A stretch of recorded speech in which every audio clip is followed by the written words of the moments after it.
Assalamualaikum warahmatullahi wabarakatuh. Saya Eliza adalah Putri Ningtyas akan menjelaskan materi yang berjudul membiasakan akhlak terpuji, yaitu ikhtiar, tawakal, sabar, syukur, dan qanaah. Yang pertama, ikhtiar.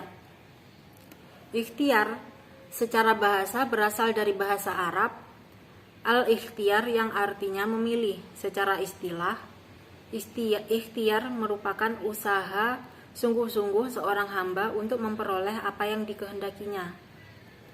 Seseorang yang berikhtiar berarti dia memilih suatu pekerjaan, kemudian dia melakukan pekerjaannya dengan sungguh-sungguh agar dapat berhasil dan sukses. Dalam kata lain, ikhtiar merupakan berusaha untuk mencapaikan apa yang diinginkan, tidak berdiam diri dan berpangku tangan, apalagi lari dari kenyataan. Adapun dalil nakli ikhtiar, yang pertama, firman Allah Subhanahu wa taala dalam Al-Qur'an surat Ar-Ra'd ayat 11 yang artinya, sesungguhnya Allah tidak akan mengubah keadaan suatu kaum sampai mereka mengubah keadaan yang ada pada diri mereka sendiri. Kemudian yang kedua, firman Allah Subhanahu wa taala dalam Al-Qur'an surat Al-Jumu'ah ayat 10 yang artinya, apabila telah ditunaikan salat, maka bertebaranlah kamu di muka bumi, dan carilah karunia Allah dan ingatlah Allah banyak-banyak supaya kamu beruntung. Ayat di atas menunjukkan bahwa manusia diperintahkan secara tegas agar sehabis menunaikan salat atau salat Jumat segera berusaha mencari rezeki untuk keperluan diri dan keluarga. Hal ini menunjukkan bahwa manusia akan disukai oleh Allah apabila bertawakal kepada Allah. Bentuk dan contoh perilaku ikhtiar. Hampir setiap waktu, mulai dari bangun tidur sampai kita tidur lagi, manusia melakukan ikhtiar hidup.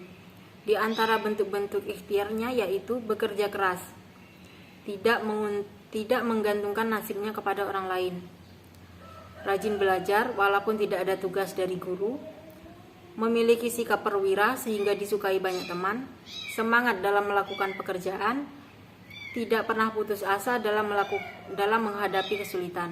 Sebagai seorang muslim diwajibkan untuk senantiasa berikhtiar sekuat tenaga dan sekuat kemampuannya. Setelah ia berikhtiar, maka ia harus menyerahkan segala usahanya kepada Allah Subhanahu wa taala. Contoh-contoh ikhtiar yang kita temui dalam kehidupan sehari-hari banyak sekali. Karena Allah Subhanahu wa taala memberikan kebebasan untuk manusia berikhtiar dengan syarat tidak melanggar syariat Allah Subhanahu wa taala. Adapun contoh dari perilaku membiasakan diri selalu berikhtiar yaitu, yang pertama, giat dan bersemangat dalam berusaha. Yang kedua, tekun dalam melaksanakan tugas yang diamanahkan. Yang ketiga, pandai memanfaatkan waktu senggangnya untuk hal-hal yang positif. Yang keempat, tidak mudah putus asa apabila menghadapi kesulitan. Yang kelima, jeli melihat peluang. Yang keenam, kreatif.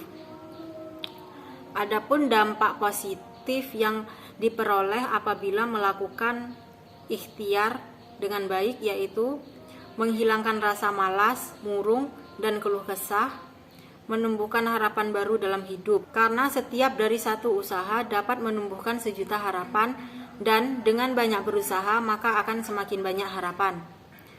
Meninggikan derajat kita di hadapan manusia dari Allah Subhanahu wa taala.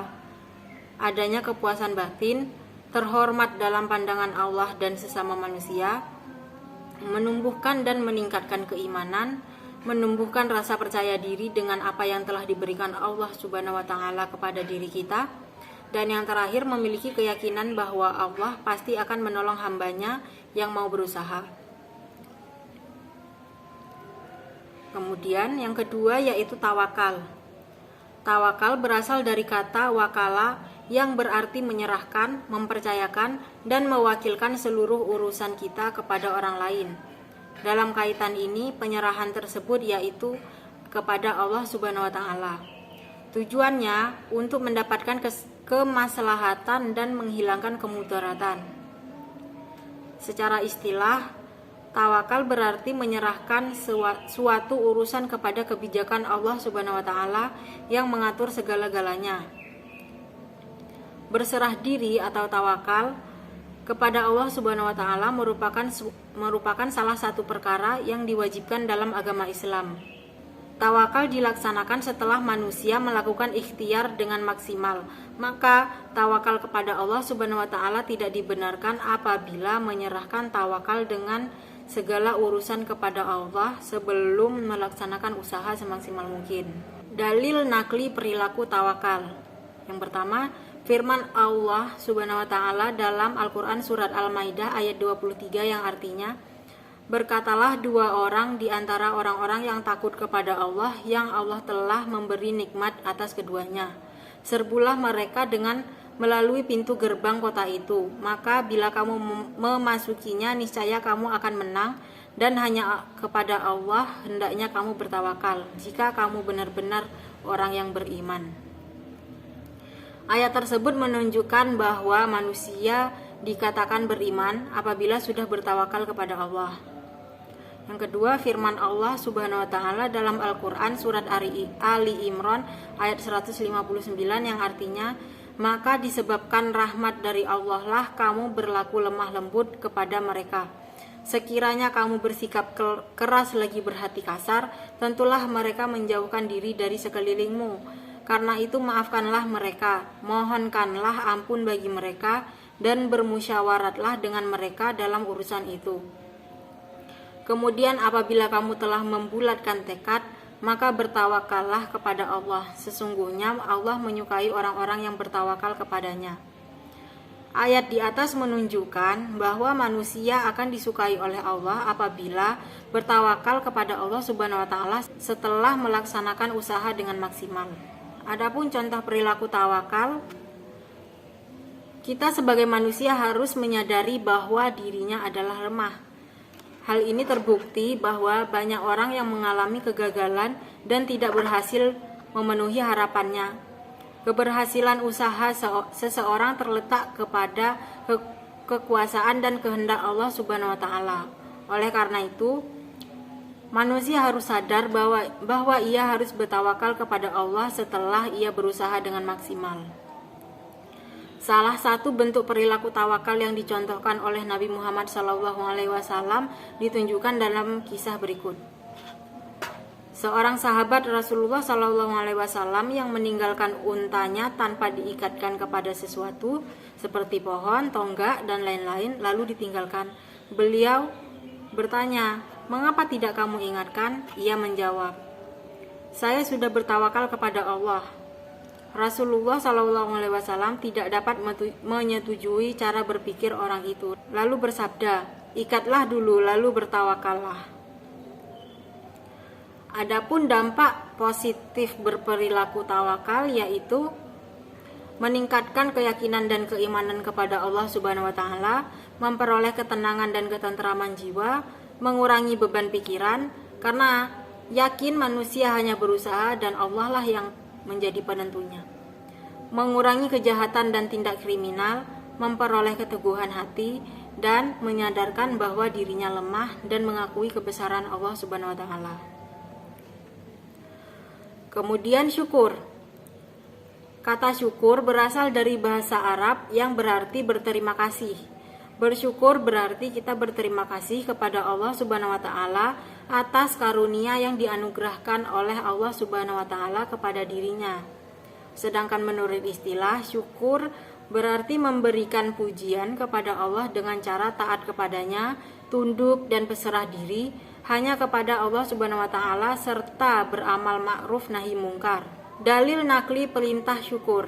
Yang pertama, firman Allah Subhanahu wa taala dalam Al-Qur'an surat Al-Ankabut ayat 17 yang artinya, sesungguhnya apa yang kamu sembah selain Allah itu adalah berhala dan kamu membuat dusta. Sesungguhnya yang kamu sembah selain Allah itu tidak mampu memberikan rezeki kepadamu, maka mintalah rezeki itu di sisi Allah dan sembahlah Dia dan bersyukurlah kepadanya. Hanya kepadanya lah kamu akan dikembalikan. Ya, kemudian yang kedua, firman Allah Subhanahu wa taala dalam Al-Qur'an surat Al-Baqarah ayat 152 yang artinya, karena itu ingatlah kamu kepadaku, niscaya Aku ingat pula kepadamu, dan bersyukurlah kepadaku, dan janganlah kamu mengingkari nikmatku. Yang ketiga, firman Allah Subhanahu wa Ta'ala dalam Al-Quran surat An-Nahl ayat 144 yang artinya, maka makanlah yang halal lagi baik dari rezeki yang telah diberikan Allah kepadamu, dan syukurilah nikmat Allah jika kamu hanya kepadanya saja menyembah. Kemudian adapun bentuk dan contoh perilaku syukur. Seringkali kita sebagai umat manusia lalai dalam mensyukuri nikmat yang telah Allah berikan dan tidak menyadari bahwa nilai dari suatu nikmat yang telah dianugerahkan kepada dirinya. Maka dia baru terasa apabila nikmat itu dicabut dari dirinya, maka dia barulah merasakan dan menyadarinya. Contohnya, nikmat berupa kesehatan jasmani dan juga kesehatan rohani. Adapun ciri-ciri dari perilaku syukur yaitu tidak pernah mengeluh dalam hidupnya, selalu mengucapkan alhamdulillah bila mendapatkan nikmat dari Allah Subhanahu wa Ta'ala, mau membagi kebahagiaan kepada orang lain bila ia telah mendapatkan rezeki dari Allah Subhanahu wa Ta'ala, selalu bersyukur atas nikmat dan karunia yang telah diberikan Allah kepada kita. Adapun bersyukur itu dibagi menjadi 3 macam, yaitu bersyukur dengan lisan, maksudnya mengakui segala kenikmatan yang telah diberi Allah dengan sikap merendahkan diri. Bersyukur dengan badan, yakni bersikap selalu sepakat serta melayani mengabdi kepada Allah. Bersyukur dengan hati, yaitu mengasingkan diri di hadapan Allah dengan cara konsisten menjaga zikir dan keagungan dan kebesaran Allah Subhanahu wa Ta'ala. Adapun dampak positif dalam membiasakan perilaku syukur. Untuk membiasakan diri bersyukur atas nikmat yang kita terima, yang kita lakukan, yaitu yang pertama, ketika kita mendapatkan nikmat dari Allah Subhanahu wa Ta'ala, kita harus menerimanya dengan ikhlas dan jangan pernah merasa kurang. Yang kedua, memanfaatkan apa yang kita terima untuk memenuhi kebutuhan, bukan untuk memenuhi keinginan. Yang ketiga, berbagi kebahagiaan dengan orang lain bila mendapatkan nikmatnya. Yang keempat, semua yang kita punya milik Allah yang harus disampaikan kepada yang lebih berhak. Adapun dampak positif yang kita peroleh apabila kita melakukan syukur atas nikmat Allah, yaitu mendapatkan jaminan tambahan nikmat dari Allah Subhanahu wa Ta'ala, mendapatkan ridha Allah, terhindar dari sifat tamak yang menjerumuskan diri kepada kufur nikmat, memperoleh kepuasan batin karena dapat mentaati salah satu kewajiban hamba sebagai manusia terhadap Khaliknya. Kemudian sabar. Sabar merupakan sebuah istilah yang berasal dari bahasa Arab yang berarti menahan, mencegah atau tabah. Sedangkan dari segi istilah, sabar berarti menahan diri dari sifat kegundahan dan rasa emosi, menjaga lisan dari keluh kesah, serta menahan anggota tubuh dari perbuatan yang tidak terarah. Dalil nakli perintah sabar. Yang pertama, firman Allah Subhanahu wa Ta'ala dalam Al-Quran surat Al-Luqman ayat 7 yang artinya, "Hai anakku, dirikanlah sholat dan suruhlah manusia mengerjakan yang baik dan cegahlah mereka dari perbuatan yang mungkar dan bersabarlah terhadap apa yang menimpa kamu. Sesungguhnya yang demikian itu termasuk hal-hal yang diwajibkan oleh Allah." Yang kedua, firman Allah dalam Al-Quran surat Ali Imran ayat 200 yang artinya, "Hai orang-orang yang beriman, bersabarlah kamu dan kuatkanlah kesabaranmu dan tetaplah bersiap siaga di perbatasan negerimu dan bertawakallah kepada Allah supaya kamu beruntung." Yang ketiga, firman Allah dalam Al-Quran surat Al-Baqarah ayat 155 sampai 156. Yang keempat, firman Allah Subhanahu wa Ta'ala dalam Al-Quran surat An-Nahl ayat 126 sampai dengan 127. Adapun bentuk dan ciri-ciri perilaku sabar, menurut Imam Al-Ghazali, sabar menjadi 3 macam, yakni sabar dalam taat kepada Allah, sabar dalam menghindari maksiat, dan sabar dalam menghadapi ujian atau musibah dari Allah. Ciri-ciri perilaku sabar antara lain memiliki emosi yang stabil dan tidak mudah terpengaruh oleh keadaan dan lingkungan, tidak marah dan tidak membalas bila dizalimi orang lain, tidak mau menyakiti orang lain, memiliki tutur kata dan budi pekerti yang baik, selalu menghormati orang lain baik dalam perkataan maupun perbuatan. Dampak positif membiasakan perilaku sabar.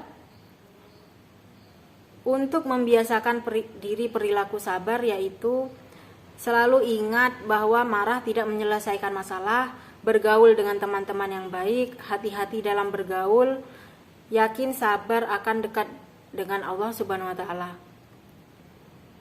Dampak positifnya yaitu dapat membendung tipu daya setan walaupun mereka punya kuasa atau kekuatan yang besar. Allah Subhanahu wa taala menjamin kenikmatan dunia dan akhirat kepada orang-orang yang sabar, mendapatkan ampunan dan pahala yang besar dari Allah Subhanahu wa taala. Akan berhasil atau sukses dalam kehidupannya, baik kehidupan dunia maupun akhirat. Kemudian qanaah. Qanaah berasal dari bahasa Arab qanaah yang berarti suka menerima yang dibagikan kepadanya, rela. Secara istilah berarti menerima keputusan Allah Subhanahu wa taala dengan tidak mengeluh, merasa puas dan penuh keridhaan atas keputusan Allah Subhanahu wa taala serta senantiasa tetap berusaha sampai batas maksimal kemampuannya. Dapat diartikan qanaah merasa cukup terhadap pemberian rezeki dari Allah Subhanahu wa taala. Dengan sikap inilah maka jiwa akan menjadi tentram dan terjauh dari segala sifat serakah atau tamak. Dalil nakli perintah qanaah. Yang pertama, firman Allah Subhanahu wa taala dalam Al-Qur'an surat An-Nisa ayat 32. Yang kedua, firman Allah Subhanahu wa taala dalam surat Al-Hud ayat 6. Yang ketiga, hadis Nabi sallallahu alaihi wasallam yang diriwayatkan oleh Tabrani. Kemudian bentuk dan contoh perilaku qanaah. Qanaah bukan berarti diam berpangku tangan dan bermalas-malasan, tidak mau meningkatkan kesejahteraan hidup, tetapi sesungguhnya orang yang qanaah adalah orang yang sangat kuat dan bersahaja. Ia giat berusaha sekuat tenaga untuk mendapatkan apa yang ia cita-citakan. Namun apabila menemui kegagalan, ia tidak pernah berputus asa dan kecewa. Bahkan ia selalu sabar dan husnuzon dengan keputusan Allah, karena dia punya keyakinan bahwa di semua peristiwa dalam hidup pasti ada hikmahnya. Ciri-ciri perilaku yang mencerminkan sikap qanaah adalah tidak pernah mengeluh dalam menghadapi hidup, merasa senang dengan apa yang dimiliki, tidak marah apabila melihat orang lain sukses, rela dengan apa yang menjadi hak orang lain, ikut senang bila melihat orang lain sukses. Dampak positif dari perilaku membiasakan sikap qanaah yaitu pertama, jiwa dan pikiran lebih tenang karena terbebas dari rasa iri dan dengki. Yang kedua, disukai setiap orang karena semua orang akan merasa aman dan nyaman berada di sekelilingnya. Yang ketiga, mendapatkan kebahagiaan dunia dan akhirat. Yang keempat, terhindar dari sifat tamak. Yang kelima, terhindar dari ancaman siksa yang berat. Untuk membiasakan diri berperilaku sikap qanaah, maka ada beberapa sikap yang harus dilaksanakan, yaitu dalam urusan dunia, kita melihat orang yang di bawah kita, sedangkan untuk urusan akhirat, kita melihat yang di atas kita. Sering bergaul dengan orang tunagarita, tunanitra, dan orang miskin. Membeli sesuatu sesuai dengan kebutuhan dan kemampuannya. Tidak sering memperhatikan orang yang lebih kaya agar kita tidak merasa kurang. Sekian penjelasan dari saya, lebih dan kurang saya minta maaf. Wassalamualaikum warahmatullahi wabarakatuh.